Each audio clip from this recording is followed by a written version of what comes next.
അലൈക്കും വറഹ്മത്തുള്ളാഹി വബറകാതുഹു. അൽഹംദുലില്ലാഹ്. അല്ലാഹുമ്മ സ്വല്ലി അലാ മുഹമ്മദിൻ വഅലാ ആലി മുഹമ്മദ്.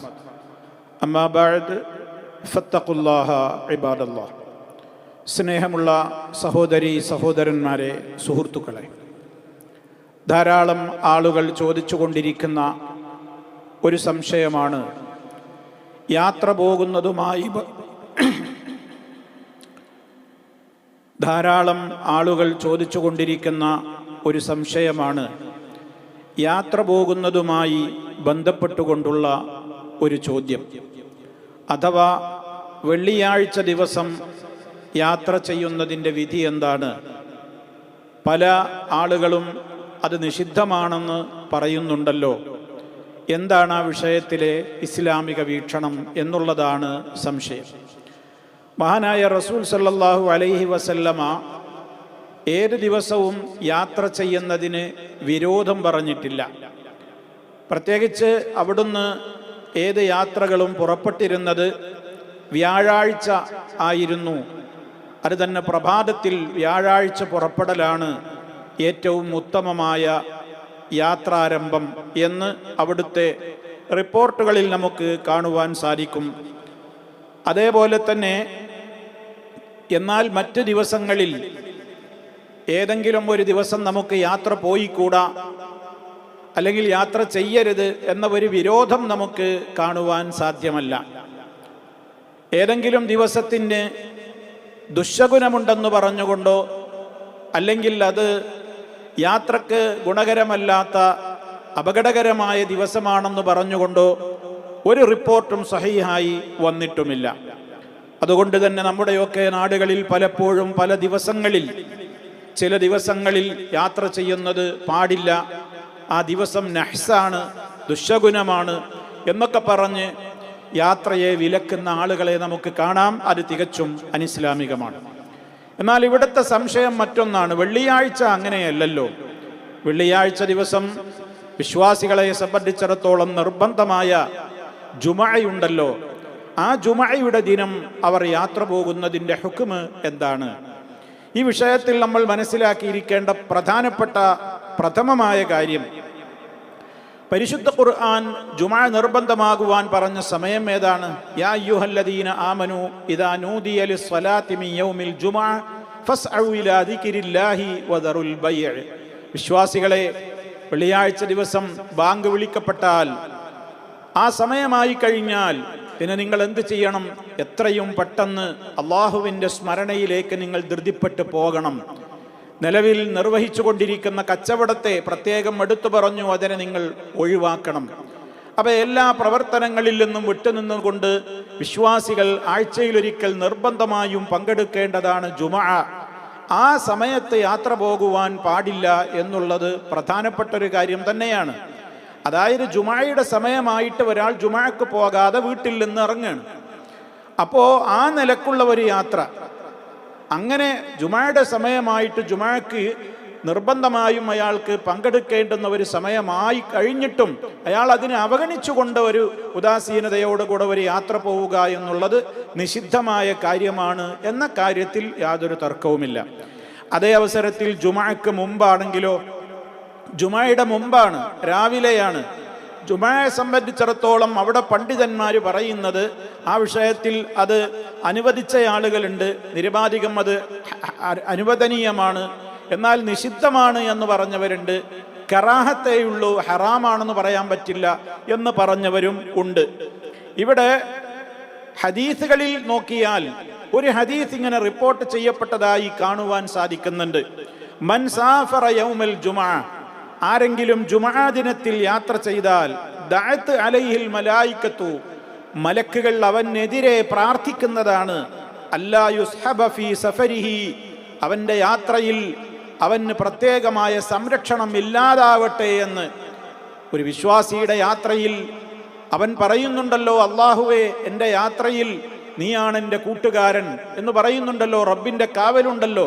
അപ്പോൾ ആ കാവൽ നഷ്ടപ്പെടട്ടെ എന്നും വഅല്ലാ യുആന അലാ ഹാജതിഹി, അവൻ്റെ ആവശ്യങ്ങൾ നിർവഹിക്കപ്പെടാതെ പോകട്ടെ എന്നൊക്കെ ആ വ്യക്തിക്ക് വേണ്ടി എതിരെ പ്രാർത്ഥിക്കുന്നുണ്ട് എന്ന് ചില റിപ്പോർട്ടുകളിൽ വന്നത്. ആ ഹദീസിനെ സംബന്ധിച്ചിടത്തോളം രണ്ട് വീക്ഷണങ്ങളാണുള്ളത്. ഒന്ന്, ധാരാളം പണ്ഡിതന്മാർ ആ ഹദീസ് ദുർബലമായ ഹദീസാണ്, അത് സഹീഹല്ല എന്ന് അഭിപ്രായപ്പെട്ടവരാണ്. ഇനി സഹീഹാണെന്ന് അഭിപ്രായപ്പെടുന്ന ചില പണ്ഡിതന്മാരുണ്ടെങ്കിൽ തന്നെ അവർ പറയുന്നത് അത് ജുമഅയുടെ സമയമായിട്ടും അതിനെ വകവെക്കാതെ യാത്ര പോകുന്ന ആളുകൾക്ക് ബാധകമായതാണ് എന്ന് അതിനെ വ്യാഖ്യാനിക്കുന്ന ആളുകളെയും നമുക്ക് കാണുവാൻ സാധിക്കും. ഏതായിരുന്നാലും ആ ഹദീസ് ദുർബലമാണ് എന്നുള്ളതാണ് നമുക്ക് മനസ്സിലാക്കുവാൻ സാധിക്കുന്നത്. കാരണം ഏത് ദിവസവും യാത്ര അനുവദനീയമാണ്. ഇസ്ലാമികമായ വിധിപ്രകാരം ഒരാൾക്ക് യാത്ര ഏത് ദിവസം പോകുന്നതും അനുവദനീയമാണ്. എന്നാൽ പ്രത്യേകിച്ച് അതിനെ തടയുന്ന സഹീഹായ പ്രമാണമുണ്ടെങ്കിലൊഴികെ അങ്ങനെ ഒരു പ്രമാണം നമുക്ക് കാണുവാൻ സാധ്യമല്ല. മാത്രമല്ല, മഹാനായ ഉമർ ഖത്താബ് റളിയല്ലാഹു തആല അൻഹുവിൻ്റെ കാലത്ത് അദ്ദേഹത്തിൻ്റെ ശ്രദ്ധയിൽ ഒരു വ്യക്തിയെ അദ്ദേഹം കാണുകയാണ്. അദ്ദേഹം യാത്രക്ക് വേണ്ട ഒരുക്കങ്ങളൊക്കെ ഒരുക്കി തയ്യാറായിട്ട് ഇങ്ങനെ യാത്ര പോകാതെ നിൽക്കുന്നത് കാണുമ്പോൾ ഉമർ ഖത്താബ് റളിയല്ലാഹു തആല അൻഹു അദ്ദേഹത്തോട് ചോദിച്ചു, എന്തേ പോകുന്നില്ലേ? അപ്പൊ അദ്ദേഹം പറഞ്ഞു, ഇന്നൽ യൗമ യൗമു ജുമുഅ, ഇന്ന് ജുമുഅ ദിനമല്ലേ, വലൗലാ ദാലിക ലഖറജ്തു, അല്ലെങ്കിൽ ഞാൻ പുറപ്പെടുമായിരുന്നു എന്ന് പറഞ്ഞപ്പോൾ ഉമർ ഖത്താബ് റളിയല്ലാഹു അൻഹു അദ്ദേഹത്തോട് പറഞ്ഞു എന്ന് മുസന്നഫ് അബ്ദുർ റസാഖിൽ രേഖപ്പെടുത്തിയതായി നമുക്ക് കാണുവാൻ സാധിക്കും. എന്താണ് പറഞ്ഞത്? ഇന്നൽ ജുമുഅ ലാ തഹ്ബിസു മുസാഫിറൻ ഫഖുറുജ് മാ ലം യഹ്നി റവാഹ്. എന്താണ് ആ പറഞ്ഞതിന്റെ ആശയം? ജുമുഅ ഒരു മുസാഫിറിനെ തടഞ്ഞു വെക്കുകയില്ല.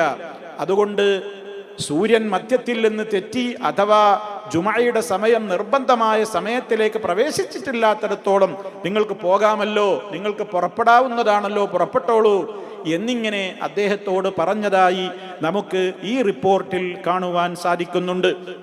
അപ്പൊ ഏതായിരുന്നാലും നമ്മൾ ഇക്കാര്യത്തിൽ മനസ്സിലാക്കേണ്ടത് പല അഭിപ്രായ വ്യത്യാസങ്ങൾ ആ വിഷയത്തിൽ ഉണ്ടെങ്കിലും ഇമാമുമാർ ആ വിഷയത്തിൽ പല വ്യത്യസ്തങ്ങളായ വീക്ഷണങ്ങൾ പറഞ്ഞിട്ടുണ്ടെങ്കിലും ഇവിഷയകമായി ആധുനികനായ പണ്ഡിതനോട് മുഹമ്മദ് സാലിഹുൽ ഉസൈമീൻ റഹിമഹുല്ലാ അദ്ദേഹത്തോട് ഈ വിഷയത്തിൽ ഒരു ചോദ്യം ചോദിച്ചപ്പോൾ അദ്ദേഹം നൽകിയ ഫത്വയുടെ അവസാന ഭാഗത്ത് അദ്ദേഹം ഇപ്രകാരമാണ് പറഞ്ഞ് അവസാനിപ്പിച്ചത്: വല്ലഹ്സനു അല്ലാ യുസാഫിറ ഇല്ലാ ഇദാ കാന യഖ്ശാ മിൻ ഫവാതി റിഫ്ഖതിഹി ഔ മിസ്ല അൻ യകൂന മൗഇദു ത്വായിറ ഫി വഖ്തിൻ ലാ യുസ്മഹു ലഹു ബിൽ ഹുദൂരി ഔ മാ അശ്ബഹ ദാലിക വഇല്ലാ ഫൽഅഫ്ളൽ അൻ യബ്ഖാ. എന്താണ് പറഞ്ഞതിന്റെ ചുരുക്കം? അദ്ദേഹം പറയുന്നത് ഏറ്റവും നല്ലത് യാത്ര ചെയ്യാതിരിക്കലാണ്, ഹറാമൊന്നുമില്ല. എന്നാൽ യാത്ര പോകാതിരിക്കലാണ്, യാത്ര ചെയ്യാതിരിക്കലാണ് ഏറ്റവും ഉത്തമം. എങ്ങനെയായാലല്ലാതെ അയാൾ പുറപ്പെട്ടിട്ടില്ലെങ്കിൽ അയാളുടെ ഒപ്പമുള്ള ആളുകൾ അദ്ദേഹത്തിൽ നിന്ന് മിസ്സായി പോകും. കൂടെ ഒന്നിച്ച് യാത്ര പോകേണ്ടവരാണ്. ആ ഒന്നിച്ച് യാത്ര പോകേണ്ടവരുടെ കൂടെ പോകാൻ കഴിയില്ല. ഇനി അതല്ലെങ്കിൽ ഫ്ലൈറ്റിന്റെ സമയം, കൃത്യമായ സമയം ഈ ഒരു സമയത്തോട് യോജിച്ചാണ് വരുന്നത്. അങ്ങനെയാണല്ലോ ഈ ഒരു കാലഘട്ടത്തിൽ നമ്മൾ ടിക്കറ്റ് എടുക്കുമ്പോഴും ഫ്ലൈറ്റിന്റെ സമയവും മറ്റു കാര്യങ്ങളും ഒക്കെ നോക്കുമ്പോൾ, എയർപോർട്ടിൽ എത്തേണ്ട സമയങ്ങളും മറ്റുമൊക്കെ പരിഗണിച്ചു നോക്കുമ്പോൾ പലപ്പോഴും പല പ്രയാസങ്ങളും നമ്മൾ വിചാരിക്കുന്നത് പോലെയല്ല, കൂടുതൽ പലപ്പോഴും പല ബുദ്ധിമുട്ടുകളിലേക്കും അത് നീങ്ങും. അങ്ങനെയുള്ള കാര്യങ്ങളൊക്കെ ഉണ്ടെങ്കിൽ അല്ലാതെ അങ്ങനെയുള്ള കാര്യങ്ങളൊക്കെ ഉണ്ടെങ്കിൽ പോകുന്നതിന് വിരോധമൊന്നുമില്ല. അതല്ലാത്തിടത്തോളം സാധിക്കുമെങ്കിൽ അവർ ജുമുഅ കഴിഞ്ഞിട്ട് യാത്ര ചെയ്യുന്നതാണ് നല്ലത്, അതാണ് ഏറ്റവും ഉത്തമം. ഇനി പോകുന്നുവെങ്കിൽ അതൊരു തെറ്റോ ഹറാമോ ഒന്നുമല്ല എന്നാണ് അദ്ദേഹം പറഞ്ഞ് അവസാനിപ്പിച്ചത്. ഈ ഒരു കാലഘട്ടത്തിൽ നമ്മൾ മനസ്സിലാക്കേണ്ടത് അതാണ്. യാത്രക്കുള്ള കാര്യങ്ങളും തയ്യാറെടുപ്പുകളും ഒരുക്കങ്ങളും ഒക്കെ നമ്മൾ ചെയ്യുമ്പോൾ ഇന്നിപ്പോൾ പ്രവാസികളെ സംബന്ധിച്ചിടത്തോളം പ്രത്യേകിച്ചും ഫ്ലൈറ്റിനാണ് നമ്മുടെയൊക്കെ യാത്രകൾ. അപ്പം അതിന് വേണ്ട ടിക്കറ്റുകൾ നേരത്തെ ബുക്ക് ചെയ്യുമ്പോൾ തന്നെ നമുക്ക് ശ്രദ്ധിക്കാവുന്നതാണ്. ഇനി നമുക്ക് ആ ഒരു ദിവസമേ പറ്റൂ, നമ്മുടെ ലീവും മറ്റ് കാര്യങ്ങളുമൊക്കെ നോക്കി ആ ഒരു ദിവസത്തേക്ക് യാത്രകൾ ക്രമീകരിക്കുവാൻ പറ്റുകയുള്ളൂ എങ്കിൽ യാതൊരു വിരോധവും അതിനില്ല. അതേ അവസരത്തിൽ യാതൊരു പ്രയാസങ്ങളുമില്ലാതെ നമുക്ക് ജുമുഅക്ക് പങ്കെടുക്കുവാൻ സാധിക്കും. എന്നാൽ നമ്മുടെ അലസത കാരണത്താൽ മാത്രമാണ് നമ്മളിങ്ങനെ ജുമുഅ വിട്ടേച്ച് പോകുന്നതെങ്കിൽ അത് തെറ്റായി മാറുകയും ചെയ്യും. ഇതാണ് ഈ വിഷയത്തിൽ നാം മനസ്സിലാക്കിയിരിക്കേണ്ടത്. അല്ലാഹു സുബ്ഹാനഹു വ തആല ഏത് കാര്യങ്ങളും ഏറ്റവും ഉത്തമമായ നിലക്ക് നിർവഹിക്കുന്ന സജ്ജനങ്ങളിൽ നമ്മെ ഓരോരുത്തരെയും ഉൾപ്പെടുത്തി അനുഗ്രഹിക്കുമാറാകട്ടെ. വൽഹംദുലില്ലാഹി റബ്ബിൽ ആലമീൻ. വസ്സലാമു അലൈക്കും വറഹ്മത്തുള്ളാഹി വബറകാതുഹു.